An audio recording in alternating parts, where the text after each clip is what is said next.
watch some good TV. Got some Black Friday shopping done. All of that good stuff, man.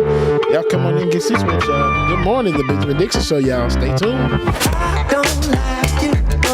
Lily, good morning. Track Natasha. Roller Dragon, what's going on? A.R. Walker.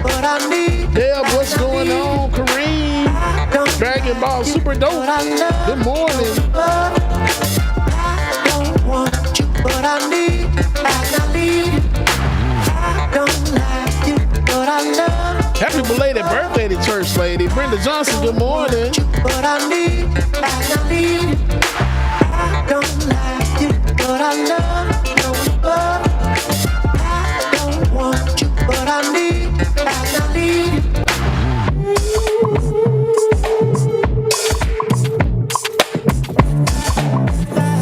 F8L Flaw Dragon, good morning.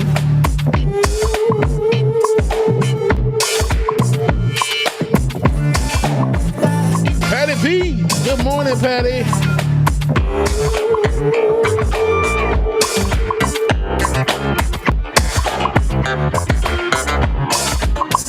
Sonny Wright, what's going on?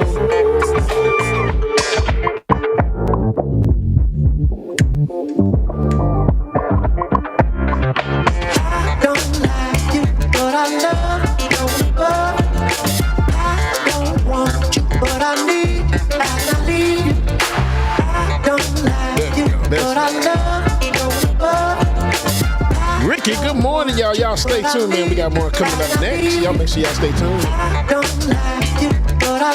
Amber Layla, good morning, Amber.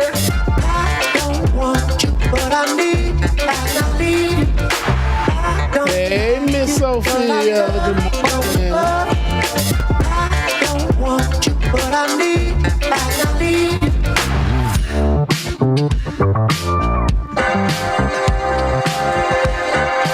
Susan, good morning to you, Susan. My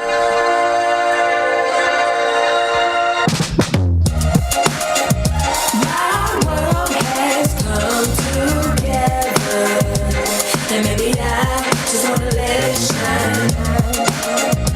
There is no good or better.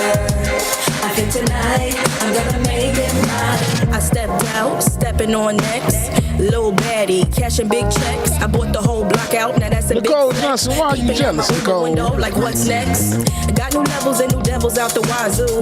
Ain't no worries, life gets better when you find you. And if you mind you, peace will abide. Esther Brochen, good morning. Time to start anew. So live it up, we grown, ain't got no curfew. Who brought the bad Ricky, good morning to you. Stephanie Rampton, good morning. That's a bitch move. First that I arrive, now that I survive. All your sad attempts to send me to the sky. But I've been in the wind, been had wings, I was always this fly. Oh yes, and that's probably why you're mad. Don't let Evie turn you into a trash bag. So get glad, find out why you sad. All that jealousy, you should Tasia, good morning. I think it's time to turn that mirror on you. Put it up close for a clear view. And look deep down inside. And soon you will find a pretty soul that needs more shine. Nicole Johnson, you know I still love you.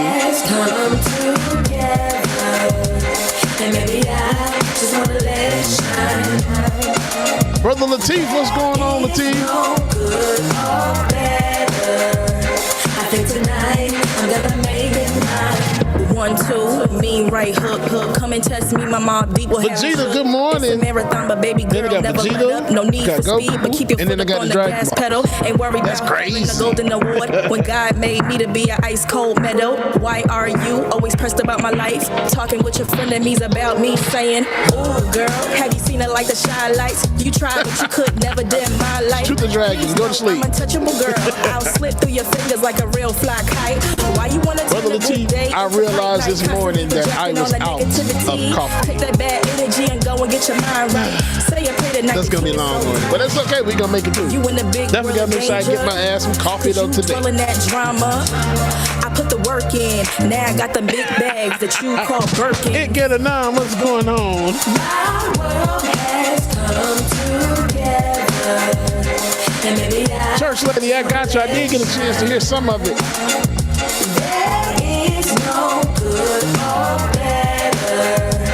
I think tonight I'm gonna make it. Tyra G, good morning. My world has Susan, I see.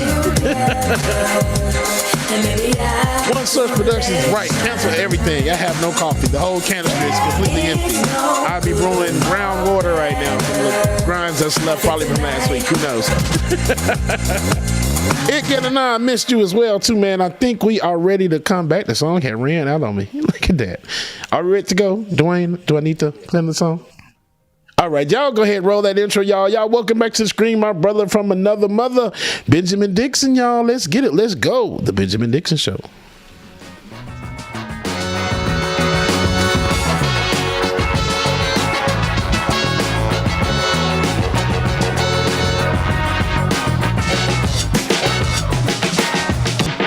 The Benjamin Dixon Show is only possible with listener support. Go to www.patreon.com/The BPD Show.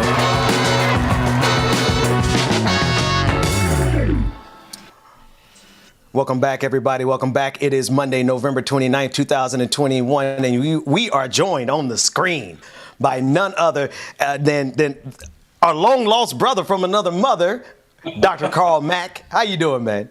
Dr. Mack! I'm cool in the game. DJ Ben, how are you, my brothers? Looking like Sergio Brazilianac. I can't remember the man name, but y'all know what I'm talking about. Looking like a young man with a...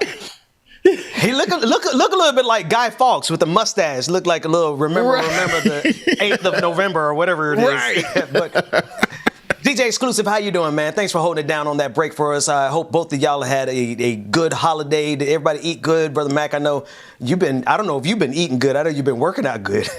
Yeah, man, listen, I've been going through my transformation of working out, and my mother just absolutely she made it difficult for me, man. You know, she always sends me a package from Honey Baked Ham, and I begged. I said, Mama, look, you want to send the ham, you want to send the turkey, cool in the game. But please, Mama, don't send the pecan pies, don't send the coffee cake. And what does she do? She sends me a blueberry coffee cake. And man, that devil was screaming. I'd be asleep, man. I hear her whispering in my ear, Carl, come to the bite, come to the bite. So I done ate the whole damn coffee cake, man. I had to get up and just doing my workout. So I'm back in the basement and trying to get it up the wall. Funny thing happened, James. Like me and Brother Mack, we talk pretty regularly. At least we try to. And Brother Mack, he sends me updates on his progress, like how he's doing. Showing me. So he sent me this picture, this text, and my wife was sitting right there. He sent a picture of him with his shirt off and all. Like he ain't got a 6-pack, he got like a 19-pack. Like it's uneven. He got like 10 on one side, 9 on the other side. And my wife was like, you should ask him about his meal plan. She didn't mean no disrespect, Ben. She was just saying. Nah. It's okay. I wanted to be like Brother Mack when I grow up. I want to have a calendar. I want to have a Black History calendar that is so thorough that it actually predicts the future, which is, Brother Mack, I know we're going to have you back on a regular basis. You're part of the morning show, period. But right. You have initiated a movement on something that I think we should talk about specifically, December 6th. Set it up for us. Well, Ben, and thank you so much, for giving me the opportunity to talk about it. But when I produced the 4th version of Black Heritage Day 4 on December, and every day in that calendar is germane to that day, with the exception of just one day, and that's December 5th, and we'll talk a little bit about that. But from a historical perspective, let's go back to Juneteenth, when we saw this nation make Juneteenth a national holiday.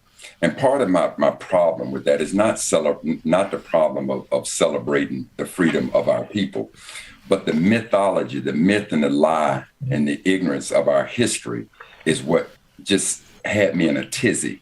Because again, let's go back and revisit. Lincoln signs the Emancipation Proclamation on January 1st, 1863. Then the lie that's being told around Juneteenth is that those of our ancestors in Galveston, Texas, didn't get the word for 2.5 years. Well, Ben, just stop. You and DJ, just stop for a minute.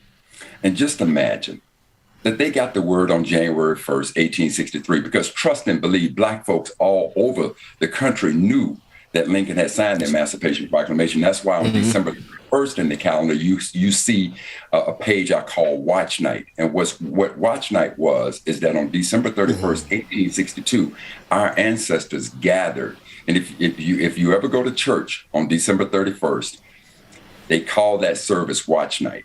Now, historically, where that came from is that our ancestors were waiting in churches. We had gathered and we will pray and please God, just tell us that Lincoln is truly going to sign this Emancipation Proclamation, which he did.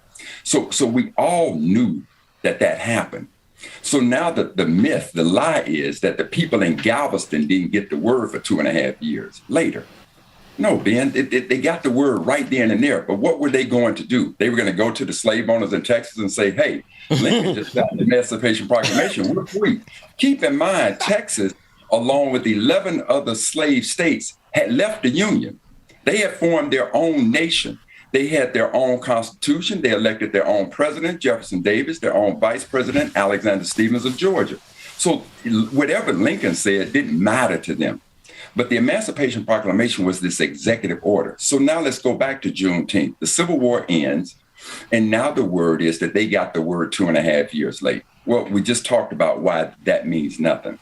Now, the other thing that's said is that these were the last Blacks that were enslaved. So all of this lure leads to why Juneteenth is so very, very special. When in fact, every day of the Civil War that our ancestors got freedom was a liberation day. Right.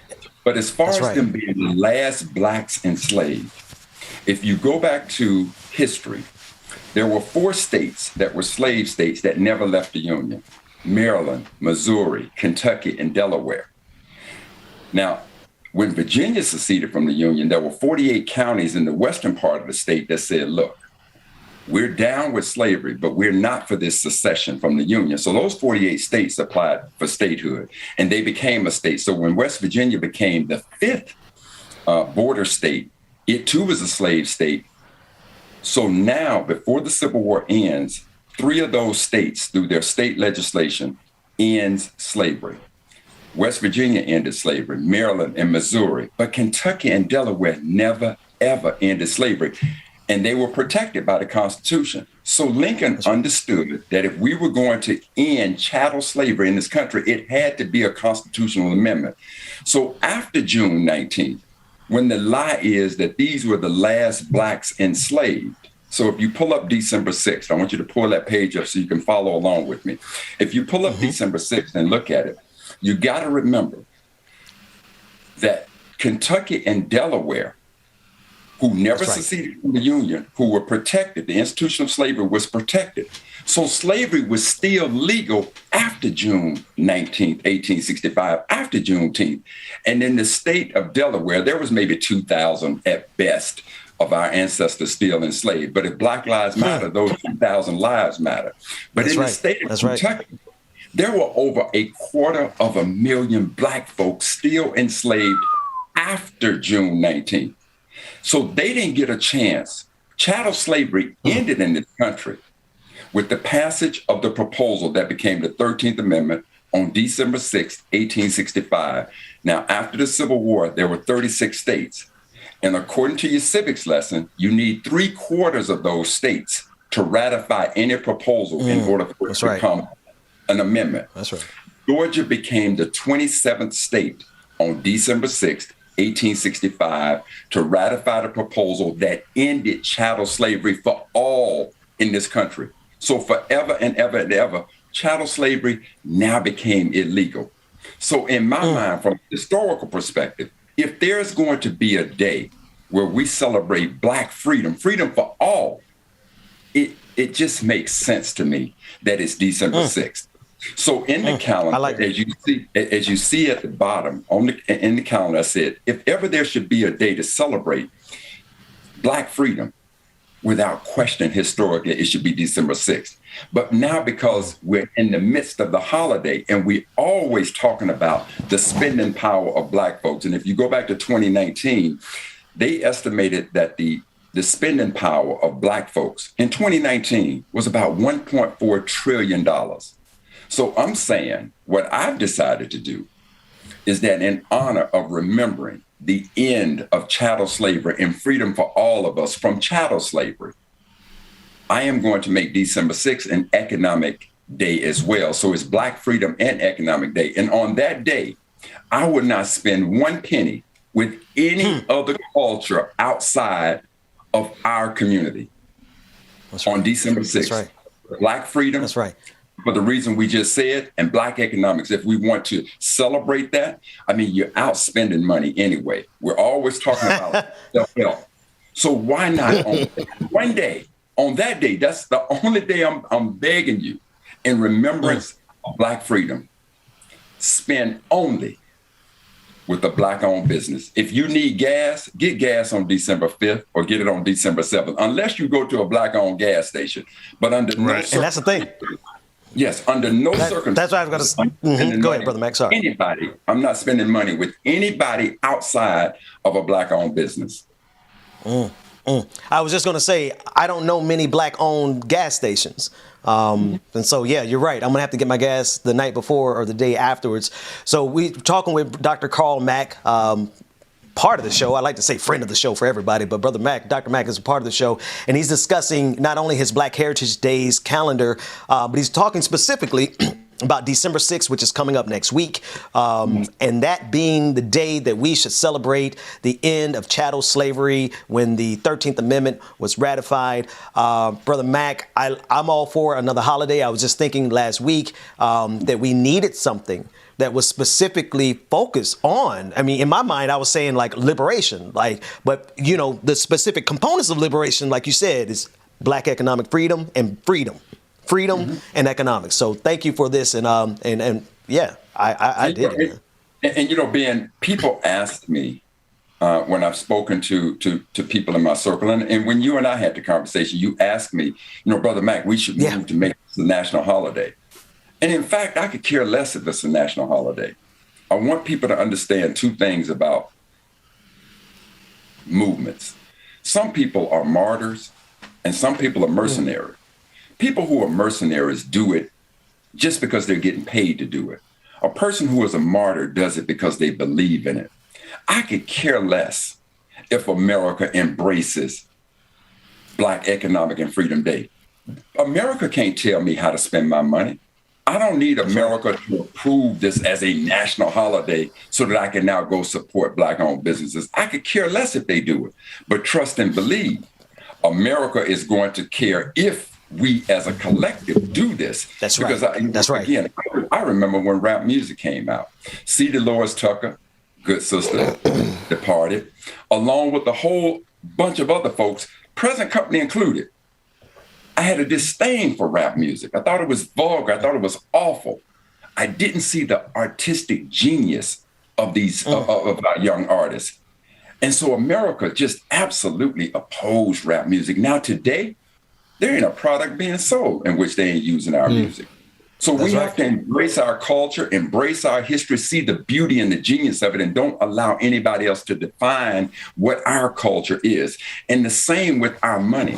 I don't need America to embrace December 6th as a national holiday to tell me, hey, Carl, maybe you ought to spend money with a Black-owned business. No, if there is a more appropriate day for us to do this, and of course we should do it more than one day. But if there is one day, you're in that holiday spirit, you're going to spend money. That's right. But this day, let us remember that this is the day, because if you go back and talk to most Black folks about our history, now, as little as we may know, the one thing that all of us collectively know is that we were enslaved.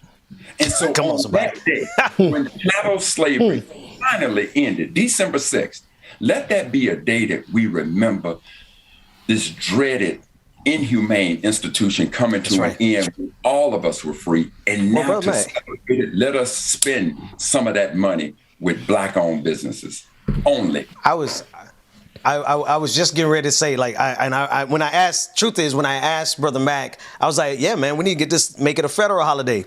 Brother Mack was like, I don't give a damn if the government ever recognizes it. And I feel that. I honestly feel that sentiment. But I also, I'm trying to get some folks some extra days off. So while we'll be focusing on it from the moral perspective, and the case that you made is absolutely right, and I actually love it. It's in the holiday season, and it's not just us. We'll spend our money with ourselves, but all these white allies. spend money with black businesses on that day. And so I'm still going to move to try to get it to be a federal holiday in the long run because I want them to be good and off work when they come spend all that money in the black community.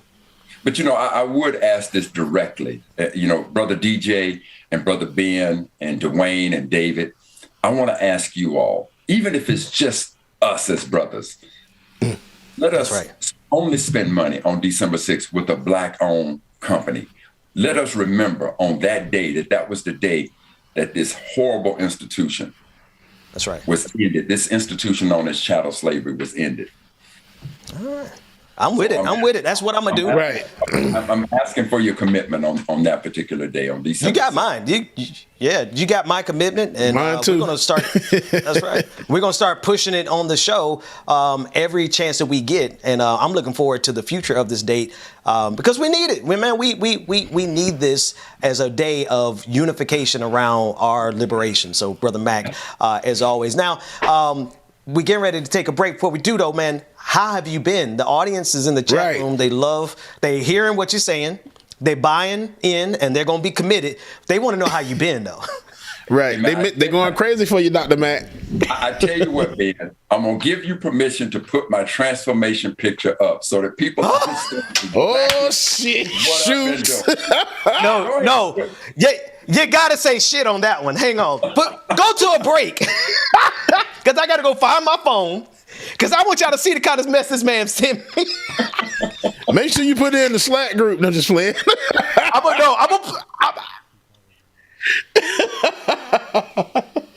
Okay, no, I actually asked the callers to hold because actually I don't even know where my phone is. I'm going to go grab my phone from my wife. We're going to take a quick break. Brother Mack, when we come back, we're going to look at your transformation pictures, and then I guarantee you we're going to have 1 million subscribers before the day is out. We'll be back. Ben, let's get it. It's when we come back, Ben. I remember you asked me, so Brother Mack, December 6th would be in lieu of reparations. And I said, oh, no. So I want to also talk about reparations. We'll come back and talk about reparations. December 5th, reparations. We'll be back right after this. DJ Exclusive is in your hands. Monique Oman says she is OMG, am waiting thirstily. The thirst, y'all. Y'all is so terrible. I can't believe y'all. Y'all so thirsty this morning. You can't break my y'all, good morning, y'all. Good morning. Make sure y'all stay tuned, man. We got more coming up next, y'all. Good morning, Mom and Daddy. I see y'all in the chat down there. Got me started. Every day is just the beginning. Take it to the bank, now I'm winning. Oh.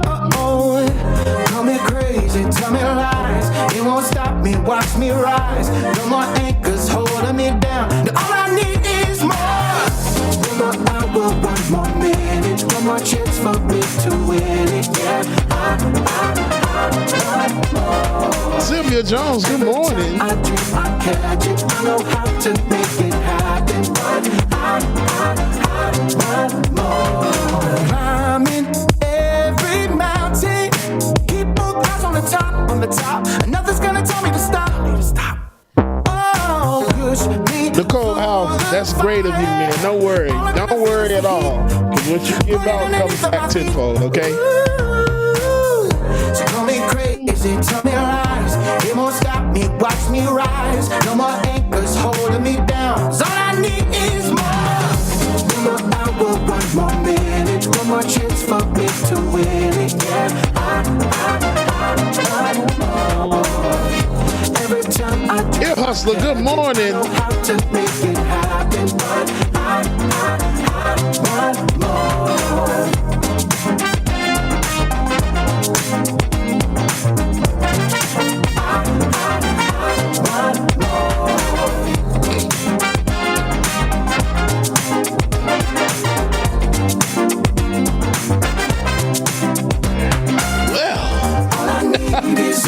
Brother Bryce, what's going on? Goku, good morning. All I need is more. I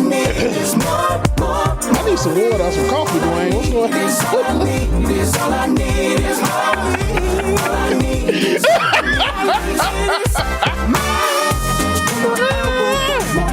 Well, damn.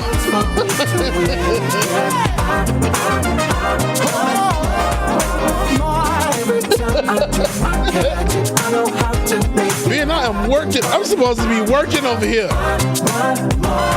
Yeah. Oh, okay.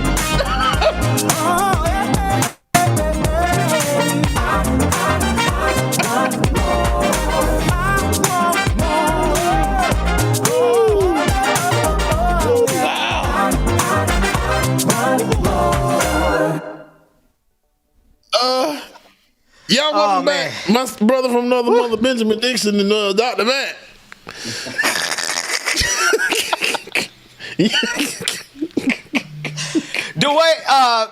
There's no proper way to set this up. Just all right, these are the, now I'm gonna be honest with you. These are the G-rated pictures.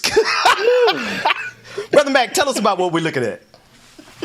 Oh man, you know, when I was growing up, was thin and wanted to put on a little weight, so I started working out. So, you know, these were my 8s. You know, I'm 59 and a half now. So I looked at a picture when I was 18, looked at a picture when I was 28, and then I went through a transformation at 50. Let me go look at the chat room. Let's go see how crazy the chat room going. After COVID, you know, or during COVID, I put on some weight. So I was looking at it and saying, oh my God. So that was me at 57 and 58. And so as a result of COVID, I put on some weight, and I said, God, Carl, you got to just muster up the energy to do it again. But I was at 59, you know, my body, in my 50s, my body was having trouble getting going, but I stayed with it. I got to introduce you, before you go to the next one, I got to introduce the next one, because this is the one he sent me, and my wife was sitting there. I'm like, bro, Mack, come on, man. It's like, I'm already shooting above my pay grade. You can't be sending me stuff like this. Run the next one. Yeah. Oh, where Rebecca at?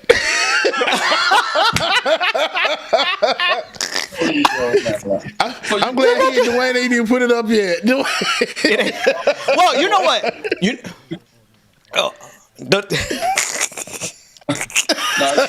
It's about. Go ahead, bro. Back.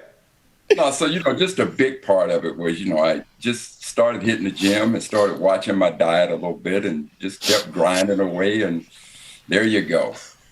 So that was, I took the transformation picture probably about a week ago. So that was before the coffee cake hit me. So I got to work that coffee cake off now.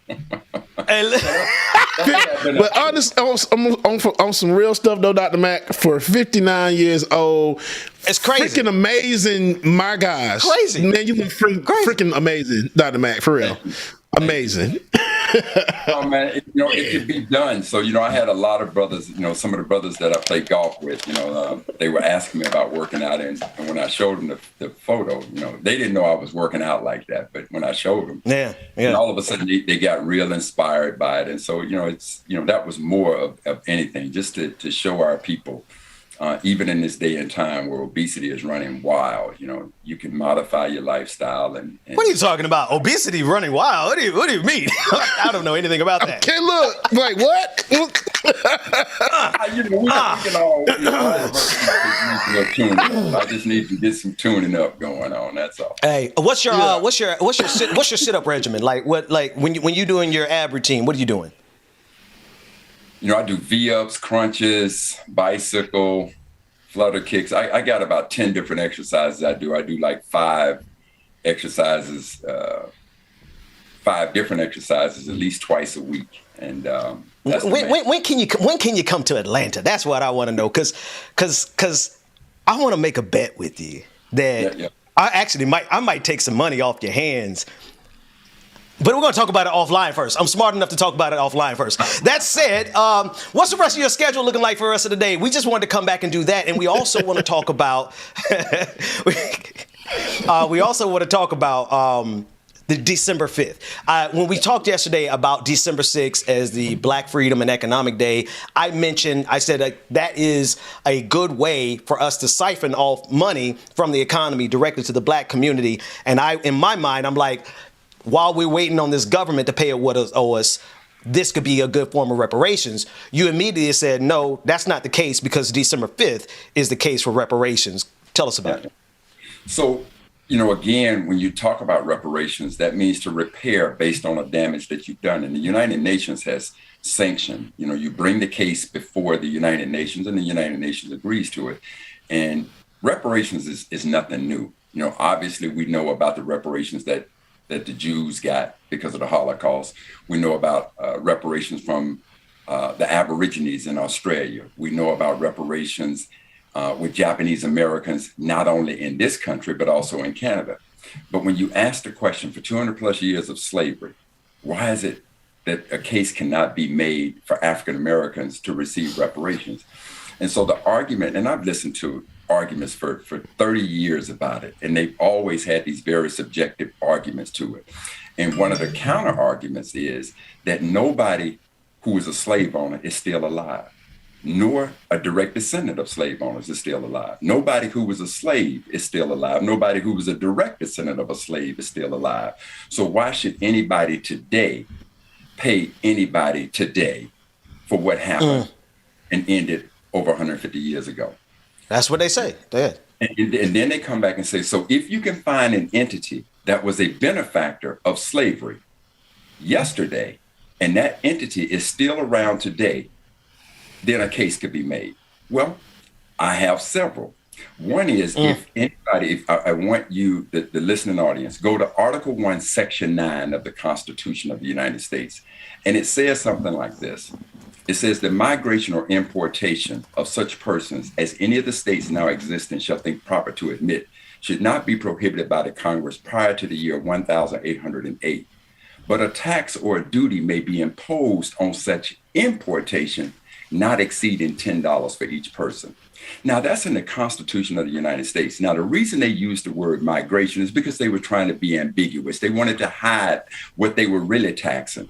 But if you go down further in that amendment, you'll see that they said, but tax shall be imposed for such importation. Article 1, Section 9 of the Constitution is talking about the slave trade. The entity, and keep in mind the Constitution went into effect in 1788.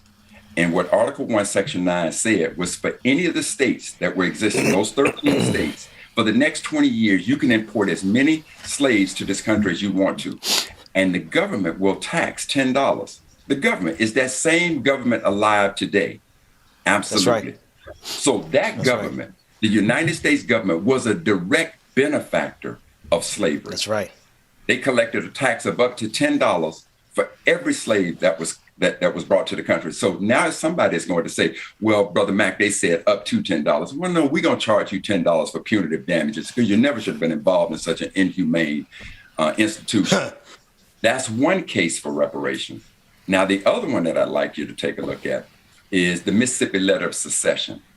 If you look at the letters of secession in every one of the 11 states that seceded from the Union, they wrote a letter trying to tell the world why they were leaving the Union.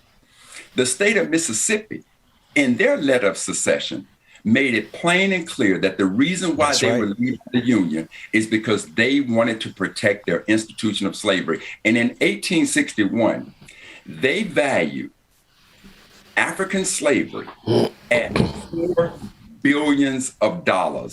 That's what they wrote in their letter. Now, I want you to ask, Ben, what number comes after a trillion?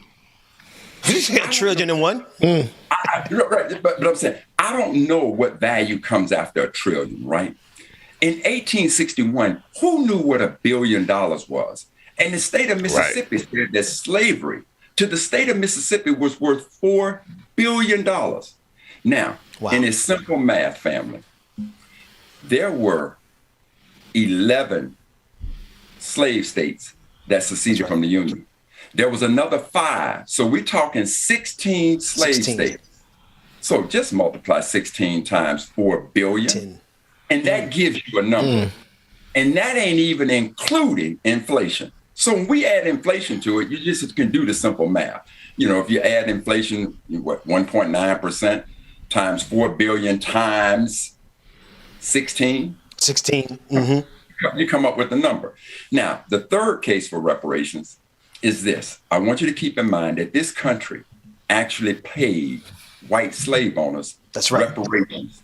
In D.C., in Washington, D.C., in the District of Columbia, this government paid white slave owners reparations to give up their slaves.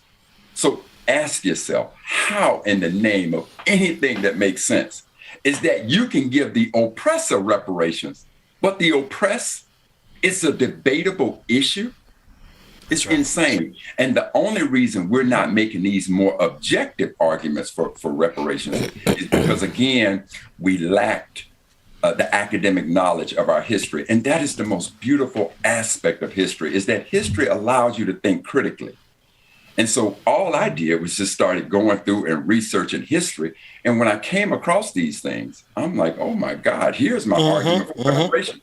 So again, the more that we study our history, the more we be able to make these very serious arguments. And I look at these committees that go before these Senate subcommittees that go in and talk about reparations. And every time they bring people in, they start making these subjective arguments. Well, the one document that America says that she absolutely adores is the Constitution of the United States. And the beautiful thing about the Constitution, it can never be erased. It can only be amended. And right there in Article 1, Section 9 of the United States Constitution is America's sin that will forever be remembered. And that document is part of our case for reparation, along with the letters of secession in which Southern states placed a value on us. So when people start saying, well, what value would you start with? Well, according to the state of Mississippi in 1861, we were worth $4 billion. So as I said, the math is pretty simple. Do 4 billion times 16, add inflation to it, and we got ourselves one pot of money. So the government needs to write us our check on December 5th of every year, and all of our white allies should write us their checks on December 6th on Black Economic and Freedom Day. Brother Dr. Carl Mack, I want you to talk to one caller with us before we let you get out of here. Tiger is a regular supporter. Tiger is on the line. What's on your mind, Tiger? The only thing I have on my mind here is, Dr. Mack, we need to get you in front of Congress immediately. Because you have laid out... Tiger, so when he finishes his question, if you could tell me the question, then I'll go ahead and answer. Okay. Off of mute. I'm not sure if you guys can hear me or not. Okay, there we go. The only thing I have to say to you, Dr. Carl Mack, is we need to get you in front of Congress immediately. Because you have laid out the best argument and case for reparations that I have ever seen. Way back when I heard you lay it out the first time, it absolutely blew my mind. I had to stop what I was doing and add this stuff up while you were laying it out. And it all makes absolute sense. Absolute sense. And the way that you said that that there is an institution that is still profiting off of this, yes, the government is here. And they have profited off of the fact of the original sin of slavery. So the fact of the matter is, maybe they've already figured this out. Maybe they already know. Maybe they know. And they're just like, no, we can't do that because, like, what about the poor white folks out there? No, they don't. Because about the poor white folks, they already got their reparations. We ain't. So thanks for the call, Tiger. Yeah, no problem. Go ahead. Get that. Brother Mack, I want you to respond to that. Hold on 1 second for me, brother.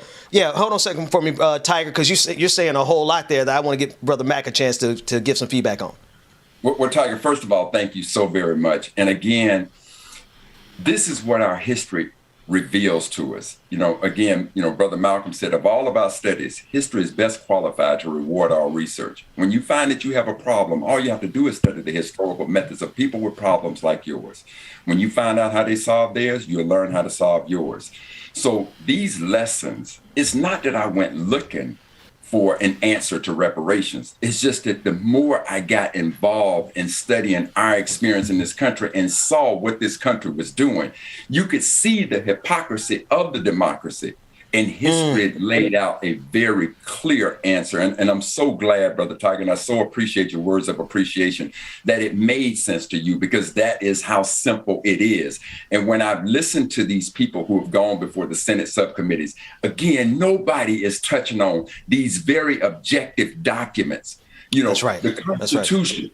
That is an objective document. The letter of secession from Mississippi, that is an objective document. What they did in D.C., they got the historical documents of what they paid every slave owner. These things are not debatable. And so when you put these types of things, and I would tell you this, Cory Booker, Senator Booker, I reached out to a member of his staff because Senator Booker was the one leading this effort to bring this Senate subcommittee together. And when I spoke to one of his people about my arguments, the sister was more interested in who the hell was I and how is it that she had never heard this argument before. And I needed to say to her, sister, just dismiss the messenger and let's just pay close attention to the message. So I long for the day when I can sit before Congress and say to them, if you want to tell me that you value this Constitution so much, if you want to tell me that you know that it was wrong, then if you know it was wrong, time is not your ally to say it's been so much time that has passed. Look at all of these 16 states in this country that benefited on the backs of free labor. Look at what this country benefited from free labor. It is time for America to own up to it. They made Germany do it. Australia did it. America, not only did America give Japanese Americans reparations, they gave each person $20,000, but they also offered them a formal apology. So all over the world, these things can happen. But for our Blackness, here's that dismissive attitude that America still has. Well, now history is very clear about what you did. History is very clear about how we can calculate what those damages were, in part because you can't put a value on the number of lives, the number of rape, all of these things that were taken. We can't do that. But to some degree, America and these documents have given us, because see, in the Constitution, I didn't say $10 of tax. The United States Constitution said that. I didn't start with $4 billion. State of Mississippi said that. So we got some numbers. Brother Mack, let me jump in. There. I want to get one more caller before we go to break. Caller, what is your name, comment, and or question? Good morning, Ben. It's Roller Dragon. Hey, Roller Dragon. Thanks for the call. What's on your mind? Yeah. Yes. What's on your mind? Not much. Welcome back, Brother Mack, on the attack and looking like a mofo and snack. Damn. I'm telling you, brother, that was amazing. I'm 52 and I'm disabled, so I'm getting kind of like a pair of chopsticks with a pear stuck on it.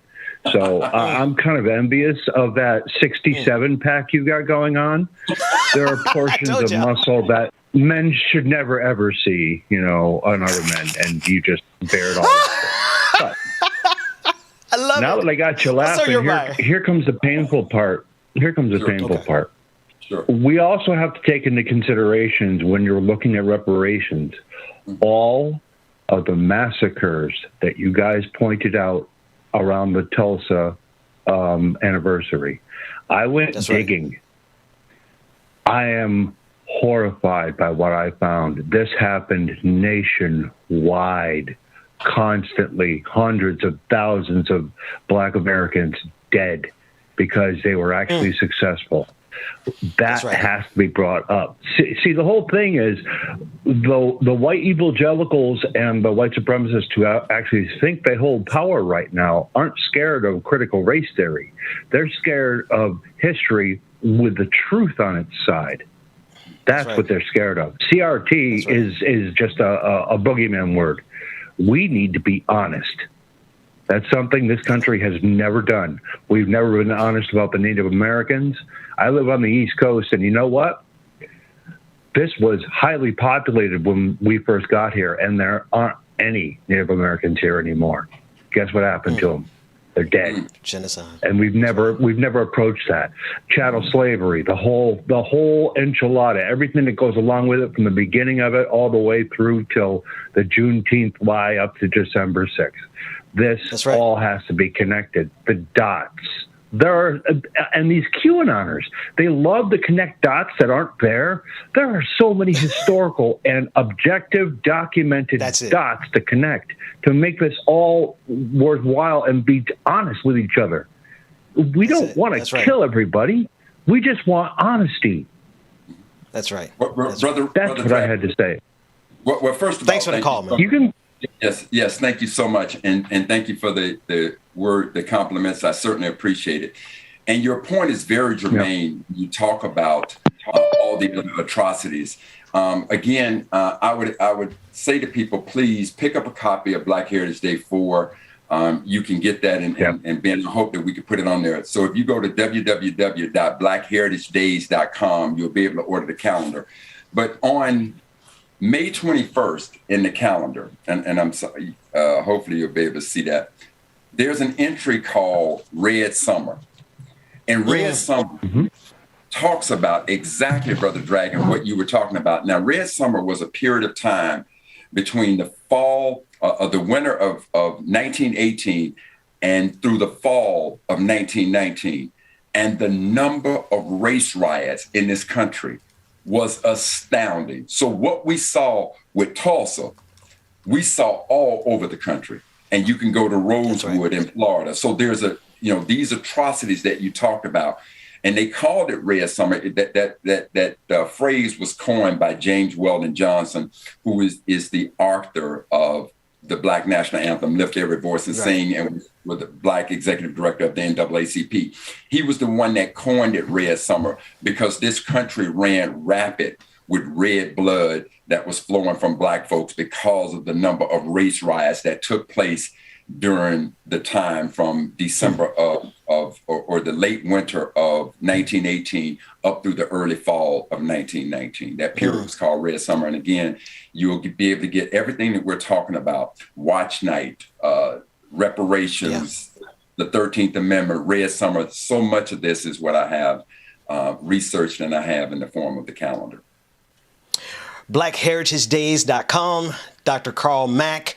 Normally, I would not give you an exit to send you because we're trying to get you back on a regular basis. But I do understand you got to continue chiseling that six pack and doing all the things that you've been doing. But we do want everybody to go check out BlackHeritageDays.com. Get the calendar if you haven't already. And we're going to start bringing it back on a regular basis, asking, can we still ask Google what's on the calendar for today?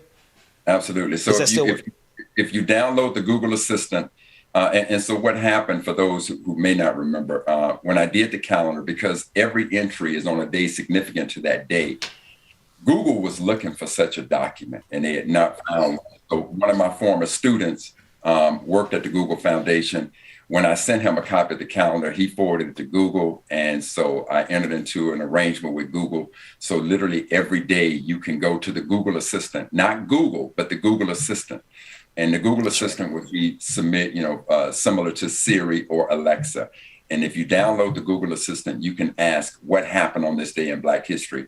And they'll take a snippet from my calendar and give you exactly what happened on that day. So it's all right. That's what's up.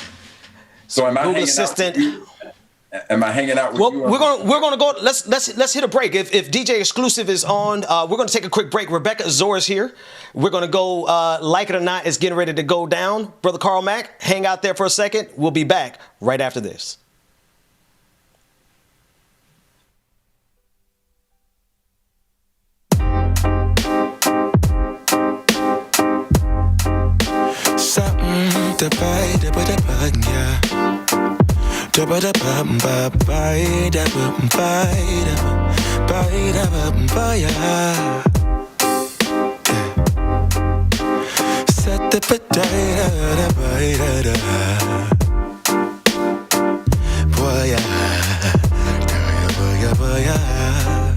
Sunlight that always stays, dinner by the waterway.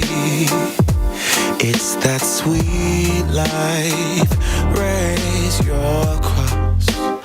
Made some dude crack a smile. He asked if I could stay a while. I'm living that high life. Time to catch a flight, but you can make me go. Unlocking all the memories of my new home. Ventilated echoes playing to and fro. To and fro. Back and forth, yeah. Caught some kids dancing in the alleyway. Crazy how the melodies began to play, yeah. Tell me how you feeling when you hear the lyric, yeah. My heart's in Stockholm.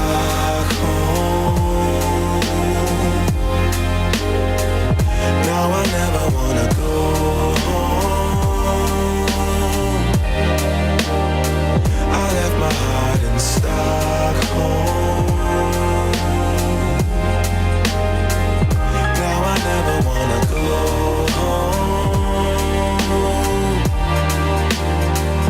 I brought a girl on my Vespa. She said I already told ya, I never dated a black guy. I said you're brown yourself. Let me offer help. Come on inside. Where everybody knows your name, everybody knows your name. Time to catch a flight, but you can make me go. Unlocking all the memories of my new home. Ventilated echoes playing to and fro, back and forth, yeah. Caught some kids dancing in the alleyway. Crazy how the melodies began to play, yeah. Tell me how you feeling when you hear the lyric, yeah. My heart's in Stockholm. Now I never wanna go home. I left my heart in Stockholm. Now I never wanna go home. Summer to God.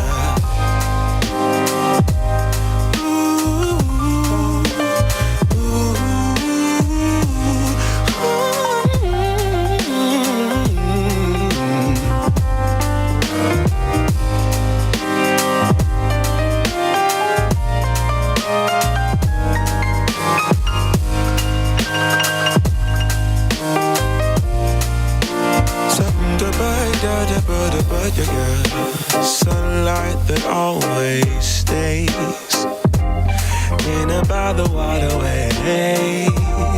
It's that sweet life, sweet life, sweet life. I never wanna go home, go home. I'm living in Stockholm, Stockholm. I never wanna go home, go home. Living in Stockholm, Stockholm.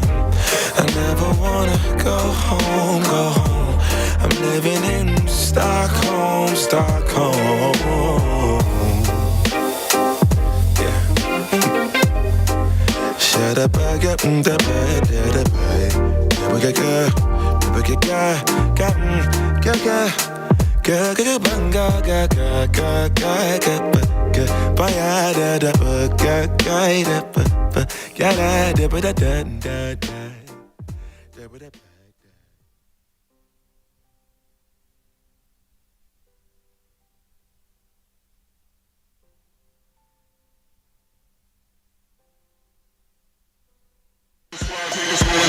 Like It or Not with Benjamin Dixon starts now.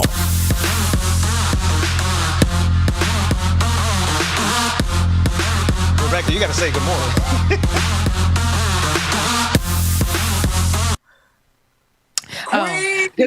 Hey, return of the Mack. Yes, it is. That's what you're giving me. Good morning, good morning, good morning, everybody. What's Good up? morning and welcome to Like It or Not, where we're free to tell the truth, Rebecca. And not care who doesn't like it. Now we can get to it. Why y'all surprised? Now you can get to the... Go ahead. This morning, I ain't even know, right? I was looking at the clips on mute. I was like, okay, Return of the Mack. We have Dr. Carl Mack back. He got his stash going, hair laid, you know what I'm saying? I see the little pepper in there. It's nice. And then you guys tell me to scroll up in the chat. I wasn't ready. I thought, okay, these are going to be some other, some photos, looking nice, sharp, dressed to the nines. You didn't realize you were on OnlyFans. You didn't realize you were on OnlyFans. That was giving OnlyFans. I thought he was going to be dressed to the nines. There's no dress there. There's nothing dressed there. But it's nice to see that you know what your body can do. It's just to see what your body can do. What do you say? Milk does a body good, Rebecca? Put it back up. It's a lot of things. So did you guys put that up on air? Yeah, no, he said put it up on there. So that's what I'm talking about, baby. We get the click. So, we take the clicks however we get them. Is that why you went missing to get right? That's exactly why I went missing, Queen. I needed it was a spiritual journey, if you will, on this one. Yeah. Hey, COVID had hit me hard. I was looking. I said, "Good Lord, boy, you got to do something." So I just went down and started It's funny. Wow. Rebecca, it's funny how these skinny people, they be like, oh, what Brother Mack. Actually, bring the picture back up so I can show y'all what Brother Mack thought was doing bad in COVID.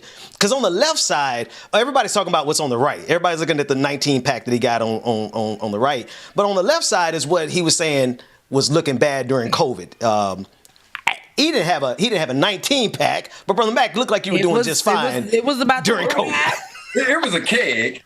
It was a keg. So on the left, he says that was bad. He was doing bad on the left, so he had to get right. And there you go, on the right. I don't even feel like I should be looking at this photo like this. It's like he's giving me, you know how like the Ken doll has those cuts right in there? How, like, you ain't had it on the first picture and then you just pop out 3 weeks later with this? Oh, no. See, this is what men's bodies, I'll say this. See, I got to do about 2 months, you know what I'm saying? Just to see something even like make me feel like, oh, okay, yeah. But men just be like, oh, it's go in the gym 1 hour, come out. What? Like, how? Brother Mack. I wish it was that easy. One of the people in the chat wanted to know, they said you have 10 workouts for your abs. What's your repetition in the chat room? They want to know what's your routine, what's your repetition like? I do 3 sets of 20s with each one of those 10. So if I do, I'm doing 5 different exercises that day, whichever exercise I'm doing, I'll do a rep of 20, but I do 3 sets of that particular one. So by the end of the workout, it's a tour. So you too can, get chiseled like that if you do that kind of routine and eat that kind of that regimen. Shout out to you, Mike. Can y'all take that down off the screen? I'm tired of looking at what I don't have. Can you take it off the screen? What's your eating pattern like? What is it? So in the mornings, when I come back from my workout, and so when I wake up, I take Jonathan to school, and I'm on the gym floor by 7:15. So I do a workout without having eaten anything. But when I get home from the workout, it's straight to Raisin Brands. And so the reason I eat brands is just so they can keep me regular and flush out all the nonsense. And at dinner, it's not uncommon to eat a salad, and I snack on nuts and granola bars and protein bars and things of that nature. But I stay away from the sweets as best I can. But I will tell you, when Trick or Treat hit and I bought that big bag of candy and I didn't give it all out because of COVID, I found myself introducing myself to a couple of Snicker bars and Kit Kat bars. So, and not hard on the alcohol, and stay away. I don't do fried foods at all. So I'm not strict about it. Well, good luck to everybody who's not going to be getting the 6-pack because you like them fried chicken and the greens, beans, potatoes, tomatoes all over the holiday. Rebecca, how was your Thanksgiving? It was, oh my God, you guys. First of all, I'm going to do the Raisin Bran. I like Raisin Bran, so I can eat that in the morning. We're going to see, okay? We're going to see if I can just cut down off of, alcohol. I do mimosas in the morning, champagne, and I like my my rosé. So I don't know. We're gonna see. But you doing early morning rosé? Every day. Now, Thanksgiving was an amazing, I did not know, because I haven't seen them in a year. I haven't been around them in that long. So me being with my family, it was such an emotional roller coaster. Because I'm like, dang, all my brothers was there. My mama, my daddy, they were so excited to have us home. They were loving on each other. I was like, ew, y'all know how to do that? Because, I didn't even know y'all liked each other like that for real. But us being there really just put some kind of light in the room. Now, not to say that it didn't come with family drama because, ooh, child, my edges was rolled up. Giving me kitchen in the front, kitchen in the back, real quick. It was stressing me out. But I really, really, really, really, really just loved seeing us be able to just be together. We went out, because we're from Palm Beach. So we went out to the beaches because it's up 5 minutes away from the house and stuff. So we went out to the beaches. We had brunch in places that, they wouldn't let us in back in the day. I was a little too young. And then they just never told us that we had access to those things. Listen, we went where them rich white folks was, bought the whole spot out, just chilled, went to another spot that evening, bought the whole spot out just to chill. And our family was like just giving people the energy that they needed. It was just Haitian takeover.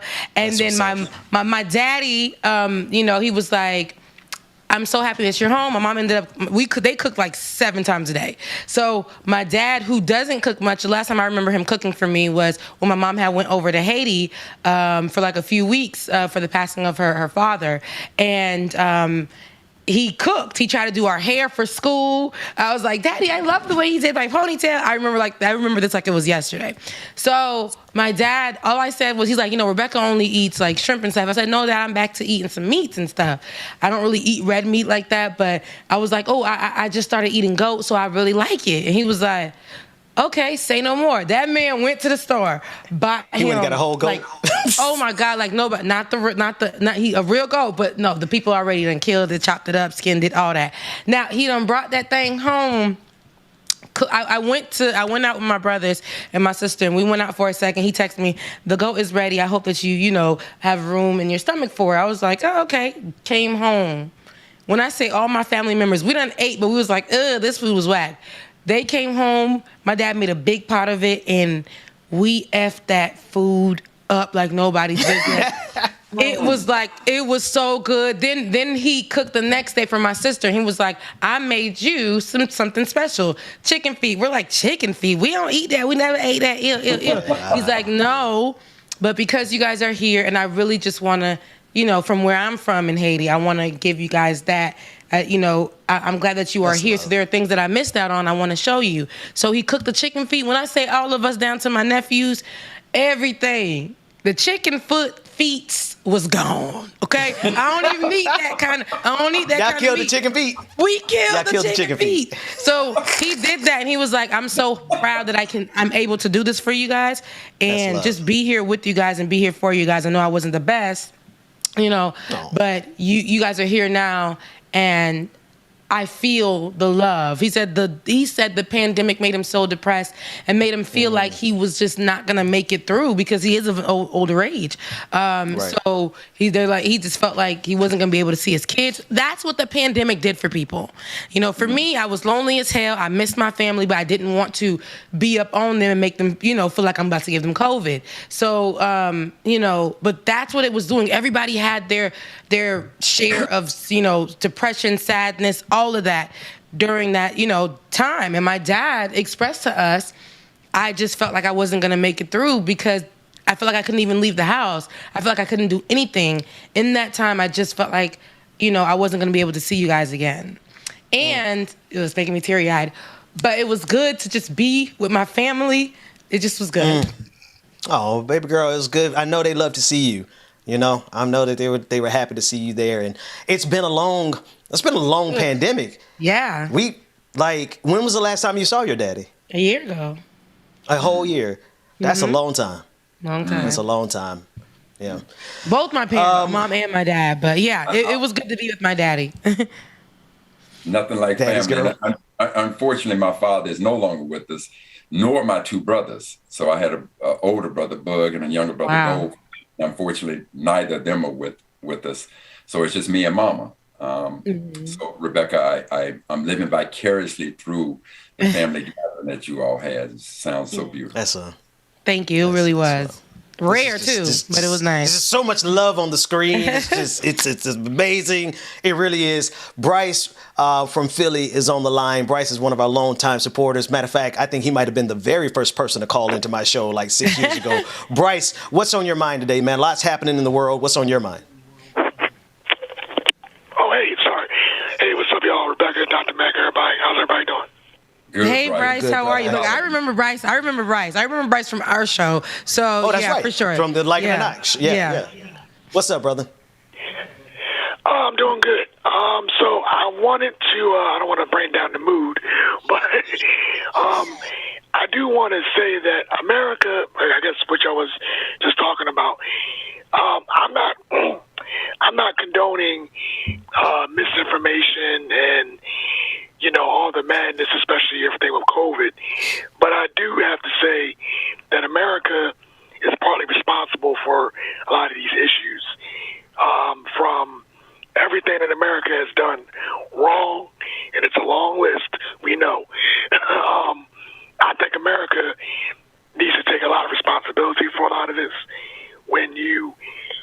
You're talking about COVID. Fix some of these. Well, COVID and just that just in general, from America not addressing homelessness, wages. People are quitting their jobs. Obviously, we know about slavery. We know about Jim Crow. America's overseas policies, the military-industrial complex.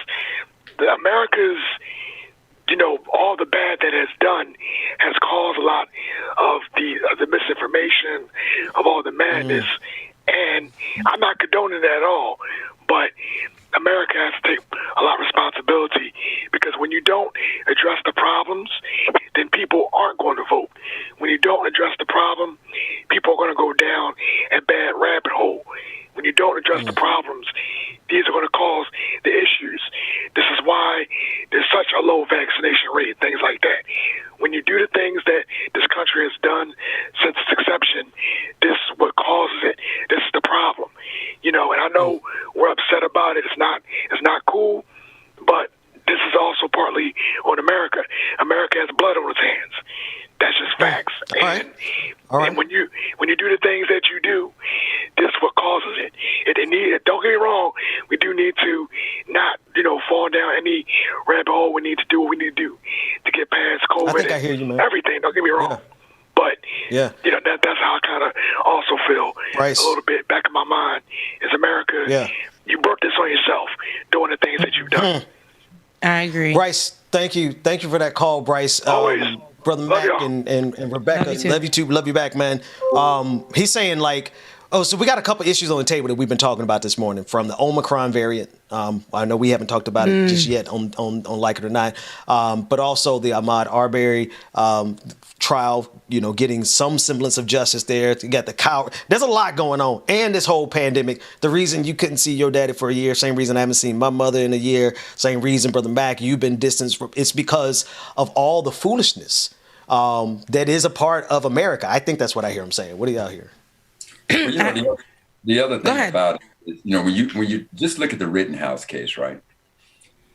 You got this young, reckless, racist teenager who doesn't live in the state, knows he's going into a volatile situation, carries an illegal weapon in there, and now shoots and kills 2 people. Now you have a judge who says that those people who were murdered, killed, you cannot even call them victims. So just think about the precedent that he has set, that judge has set. Right. Trust and believe. And then now you got -45 who wants to treat Rittenhouse as though he's some celebrity and invite him down to Key Largo. Imagine the messaging that is sent every time that there's a protest movement. Now you can have armed vigilantes going in there saying, I can shoot and kill somebody, and now say, I fear for my life.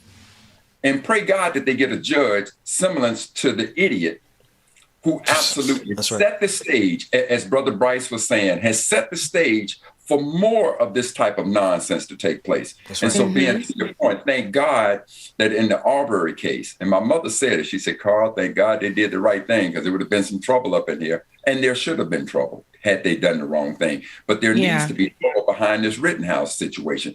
I'm looking at him in the same light that I'm looking at Zimmerman.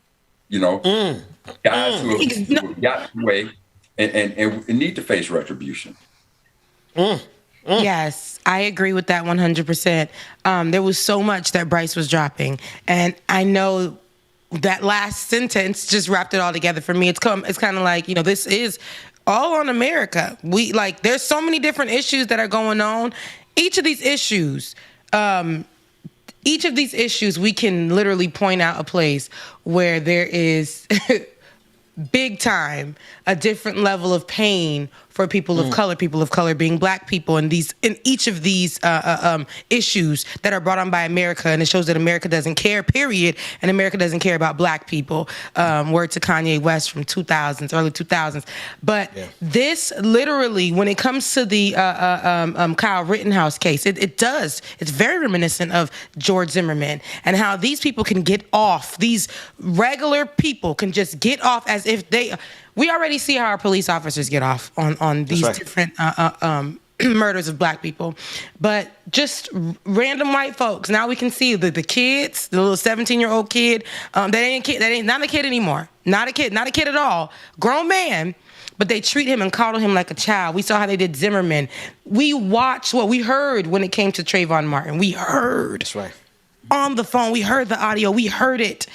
Now we got video of this little white boy shooting people, killing them, and getting off. We have evidence of how they coddled and walked him over and fist bumped him. And to see the joy, the same joy that Zimmerman had, to see the joy that they get to walk free after killing people, after murdering people, the joy on their faces. Illegal weapon.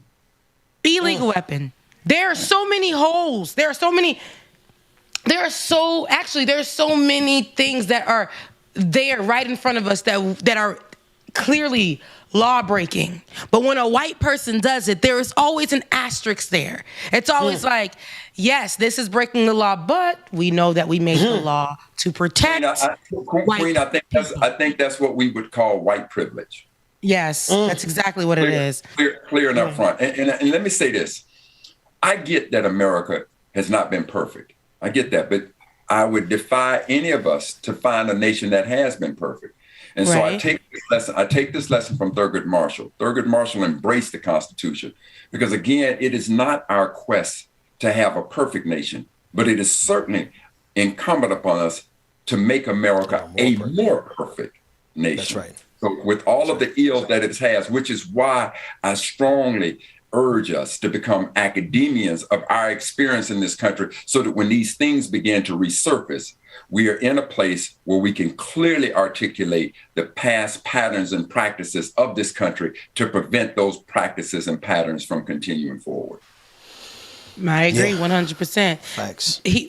But it makes us feel like, and how Bryce is feeling, almost at a place where it's like, to those who have been doing the work over the years, to those who have been fighting in these spaces that are infiltrated by people like Kyle Rittenhouse, where we're supposed to feel protected in those. We already know that when we go out, we're going to have to deal with the police officers. When we're going out to protest for our rights, for our protection of our people, just to say, hey, Black lives do matter. Stop killing us. Just to say that. We know at this point that we can be met because this is what they do in these cases. I feel like this case was really out there to send a message to all of the people who protest, all the people who hit the streets, all the people who fight for the rights of Black people, that this can happen at your protest. This can happen to you for fighting for Black people, and nothing we can do about it. There's nothing we can do about it. Don't do it. Don't do it. Because in America, Black lives do not matter. The fear-mongering, the fear that they're trying to put and instill in us for us not to fight, for us not to move forward, for us not to continue and ask for change. And then the distress, we are drained. We're drained. People are risking their lives every day in the middle of a damn pandemic. People said, no, we're going to fight for the lives of Black people. We're going to fight for our rights.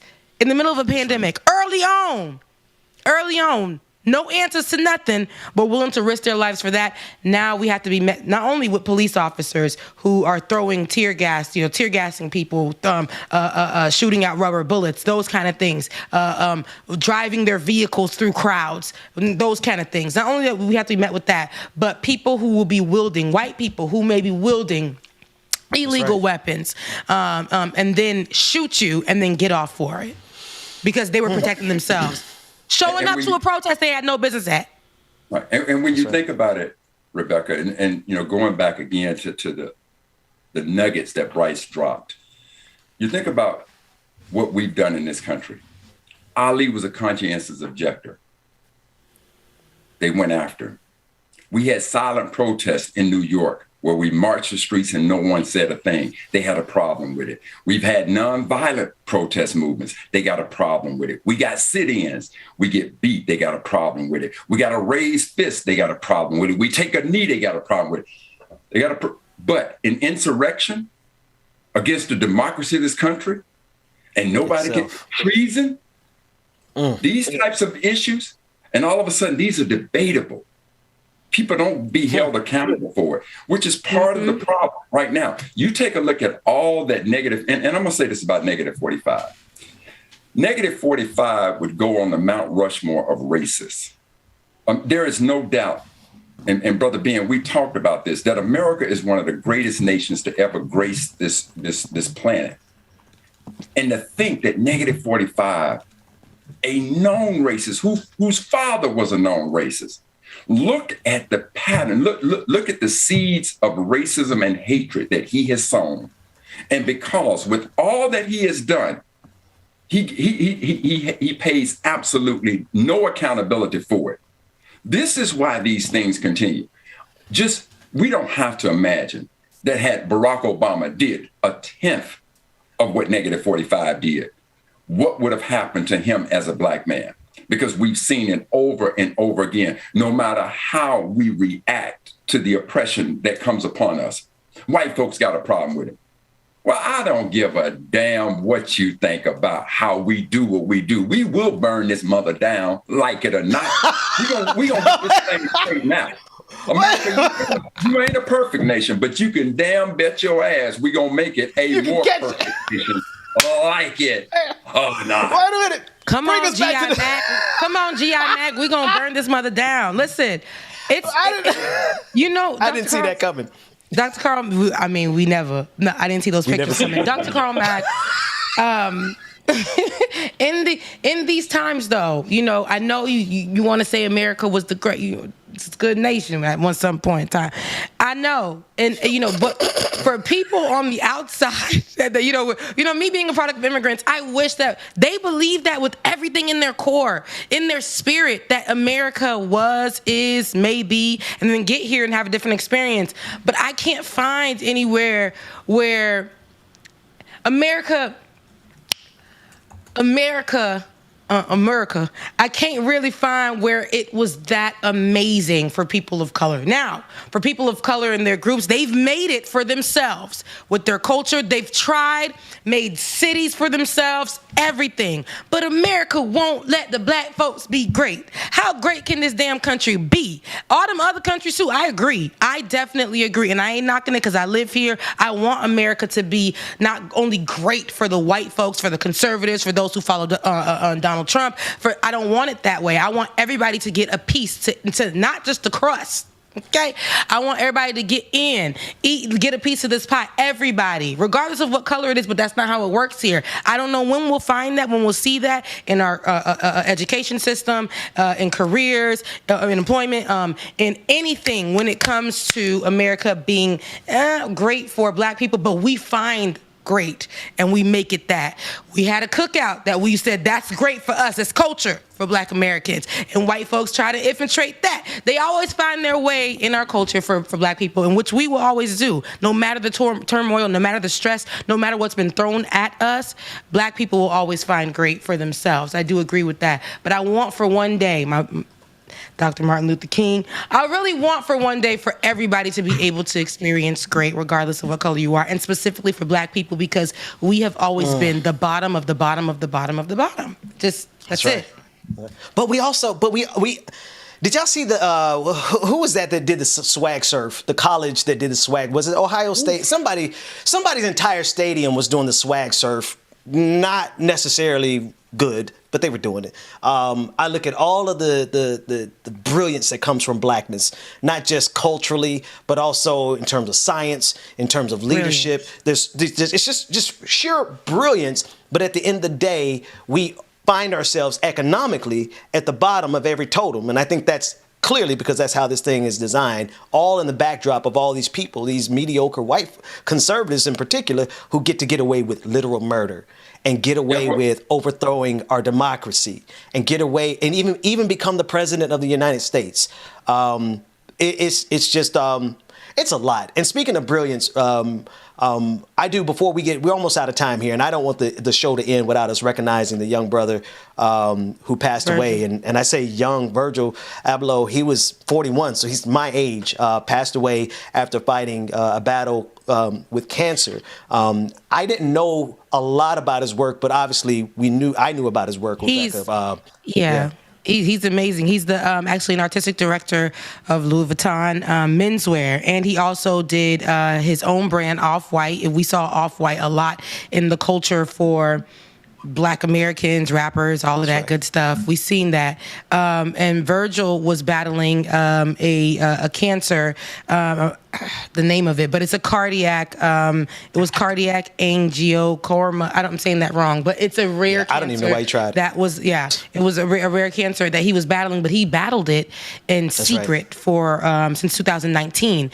We remember Chadwick Boseman, and remember how we were, a lot of people on social media were ridiculing him and not knowing what he was going through. So nowadays, I think, people might be battling something, and we've seen him. He's said that he's got some new things going on with Louis Vuitton and all these kind of things. But, for him to die at such a young age, a father, a husband, and be such a huge, very, very huge a pinnacle for the culture right now in every aspect. A Black man being a creative director for Louis Vuitton, come on now. Now, just to have that it was amazing. It was great. But I want to talk about how people are battling things, and especially people of these stature, and maybe battling something in the quiet, and we ain't even know about it. It literally came out of random when I saw that this man died. Everybody was saying, wow, didn't know. Life is short, y'all. Life is short. Time does not wait for anybody. I'm glad that he was able to accomplish so many things, and I'm also glad that he kept that, within him and his family and friends, his close circle, because the world is a vicious place. The world, we are some kind of people. We'll love on you and turn around and be like, what's wrong with him? He looking sick. It's crazy out here, all that kind of stuff. But damn, it's sad to see this man. 41. Queen, I would say this. When I saw the news, it instantly took me back to a brother named Patrick Kelly. And I'm not sure if you all know who Patrick Kelly was. Patrick Kelly. Who was he? But Patrick Kelly was born in Mississippi, Vicksburg, Mississippi.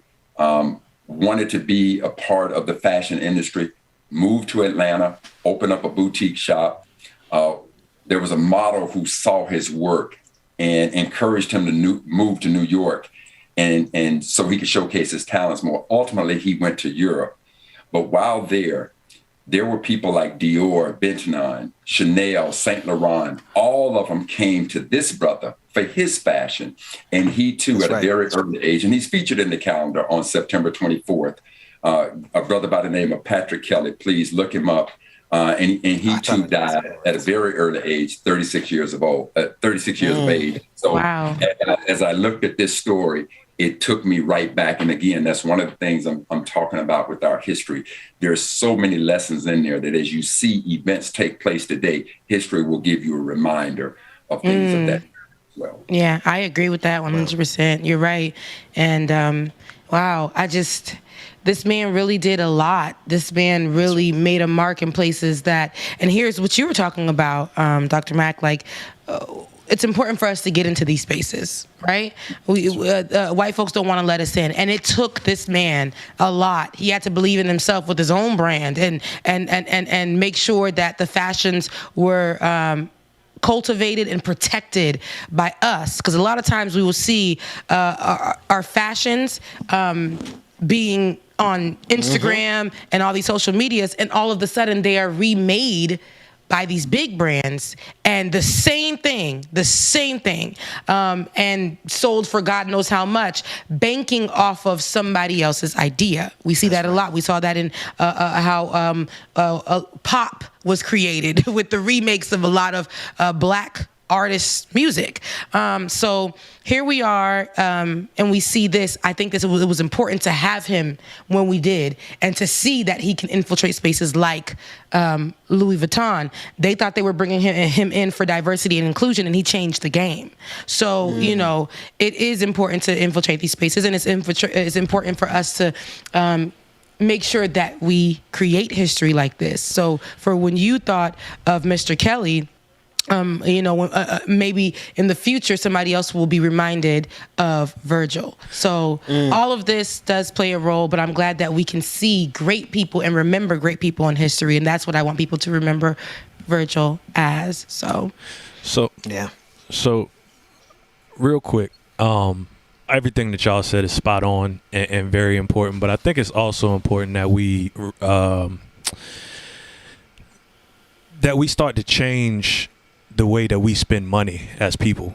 Like a lot of us don't realize the buying power that we have, and without us, a lot of these big brands wouldn't survive. Like he made his mark on Louis Vuitton, sure, but he shouldn't have had to be the creative director for Louis Vuitton to be who he was. Like, you know what I mean? Yeah. So we gotta be we gotta start supporting our own and building our own brands and taking. Everybody who can take a look at this, please spend money only with Black-owned businesses. And so as far as I'm concerned, you negate the fact if you spend $100 with a Black-owned business and you spend $1 outside the community, I'm a little disappointed about that $1. I appreciate the 100, but when I say zero, don't spend not one penny outside of our community on December 6th in remembrance of that very dark time that we came out of, and the fact that as a collective, as Dwayne said, when you look at the buying power of us, what happens when we're able to turn that money back over? Thus, as I think Tiger said or Bryce said,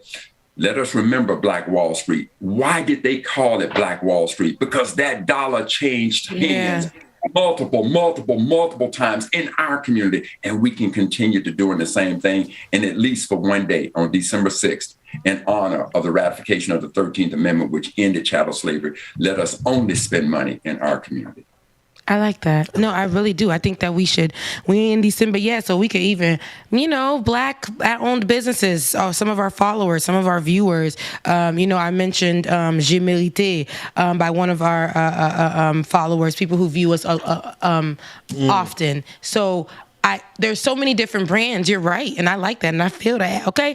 I would love to. And I know subconsciously we go out every day and we purchase things because these are the things that are around us, not really knowing, hey, I can actually purchase from this Black-owned business, and something that suits you. I know some of them be a little pricey, but there are going to be Black-owned businesses that will be able to suit you, and they're right. They have the styles that we go in. Fashion Nova steals styles every day. They steal styles every day. Another company that just steals styles every day. So from people who are posting up their pictures of what they of styles and things that come from our culture. That, like Dwayne said, it's our culture that builds us, and we shouldn't have to go and sell ourselves to these big brands that that will take them and give you a percentage of it for your idea and become richer than that. My nephew told me the other day, he was like, because he has a lot of shoes, and he's like, some people will tell me,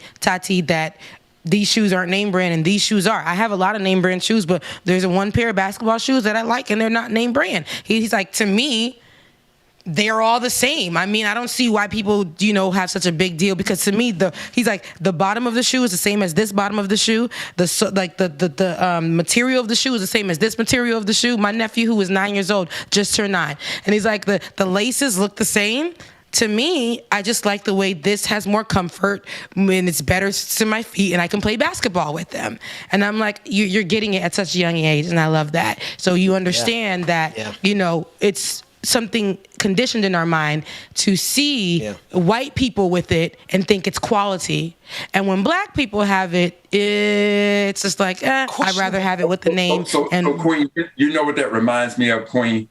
Again, here's a lesson from history. It reminds me of May 17, 1954, when Kenneth and Mamie Bancroft Clark did the doll study.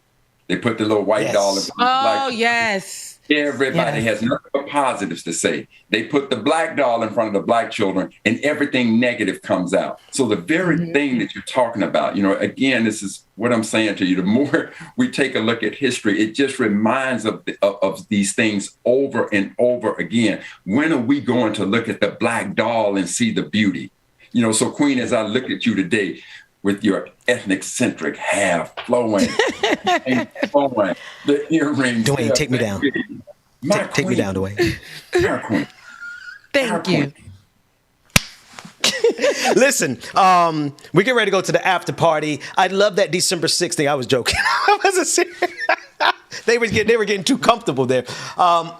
support black businesses on December 6th. And if you're looking for a business to support, patreon.com/like it or not is the best place to go. Patreon.com/like it or not, because there's no reason for our show to have to go somewhere else when we're already doing the damn thing. Talk right about here. it. Talk about Come on, it. y'all. We're going to go to a break. When we come back, it's the after party.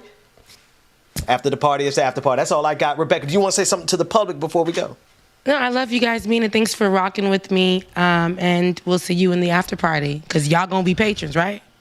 Hey, and Brother Mack, as always, we'll see you in the after party if you want to hang out. If not, I know you got 19 whole Baptists you got to go visit sometime. No, man, it's cold out there. And I will tell you this one last thing.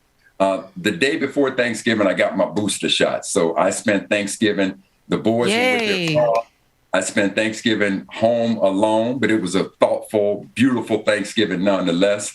And I'm glad to have gotten that booster shot, so I'm cool in the game. Well, we see you. I'm getting my booster on Wednesday. He's boosting his immune system, boosting his and body. his six-pack. I see. It's a lot of things happening. I love it. I love it. Well, now that you got that booster, we want to get you down here to Atlanta one of these days. We're going to do a live in-person show only with people who have the booster shot. So, Brother Mack, Dwayne, we're going to take it to a quick break. When we come back, it's the after party. Patreon.com/like it or not to get access. We'll be back right after this. Hey, I'm sorry, real quick, before we go, talking about black stuff, blackheritagedays.com. Everybody go to blackheritagedays.com and get your calendar today. Oh, go Dwayne. I could really use a change of scenery.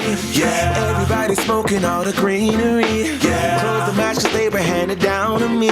But I'm still fly, I know. I'm still fly, let's go. It could all be worse, I could be a hater like you. It could all be worse. Clothes to make the man, but that poison's gonna kill you.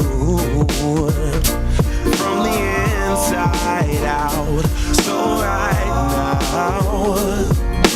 Say it with your chest now, say it with your chest now. I'm young, I'm free. Can't nobody take me here and now. It's my time to run it out. It's my time, it's my time, it's my time to ride it. I'm young, I'm free. Can't nobody take me here and now. It's my time to run it out. It's my time, it's my time, it's my time to ride it out. It's your time, oh. Cheers to all the haters, 'cause you proved to me that rising to the top was my destiny. And you can see whatever from behind me, but I'm still fly, I know. I'm still fly, let's go. It could all be worse, I could be a hater like you. It could all be worse. Clothes to make the man, but that poison's gonna kill you. From the inside out, it's time to say it with your chest now, say it with your chest now. I'm young, I'm free. Can't nobody take me here and now.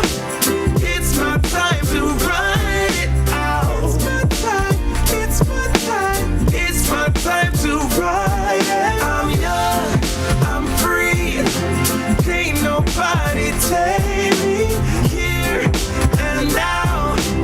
It's my time to run it out. It's my time, it's my time, it's my time to ride it out. It's your time, oh. If you're on the bus, say yeah. Yeah. If you're on the train, say yeah. Yeah. If you gotta walk, say yeah. Yeah. Everybody's going somewhere. Yeah. Young or old, I really don't care. Yeah. Life has never really been fair. Yeah. So put your fist up in the air. Yeah. Say yeah. I'm young, I'm free. Can't nobody take me here and now. It's my time to run it out. It's my time, it's my time, it's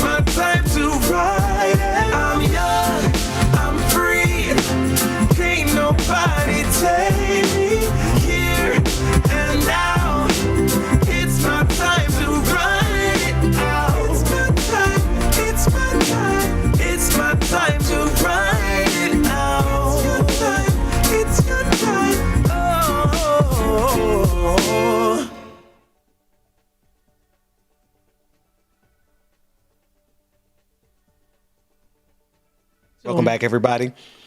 Welcome back. It is Monday, November 29th, 2021. We are in the after party. It is me and Rebecca Azor. What you eating, Dr. Rebecca? Mack left us? Must have. So Dr. Mack is going. He said he got. I was waiting to hear if he was still in the. Oh, there he is. He is. That's what I said. He's here. Brother Mack is in the house. Oh man. And we're just gonna send some love to James, DJ Exclusive, all the people asking in the chat rooms.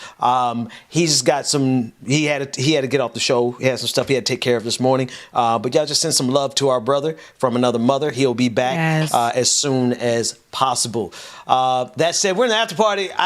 David, if you want to run down the list, otherwise. You know me in the after party. I take no responsibility for anything here. I'm still recovering from just flying it. Wait a minute, before we get there, let me tell y'all something. Story time. I done flew in. I got flued out. I flew in, and y'all know on a fixed income right now because they got me on leave without my approval, without my knowledge. My job put me on leave, so I haven't been getting paid. Put that to the side. I done flew in to PBI, Palm Beach International. Very expensive, but it's 5 minutes away from my home. So flew in, everything's fine. Flew back into Atlanta airport, said to my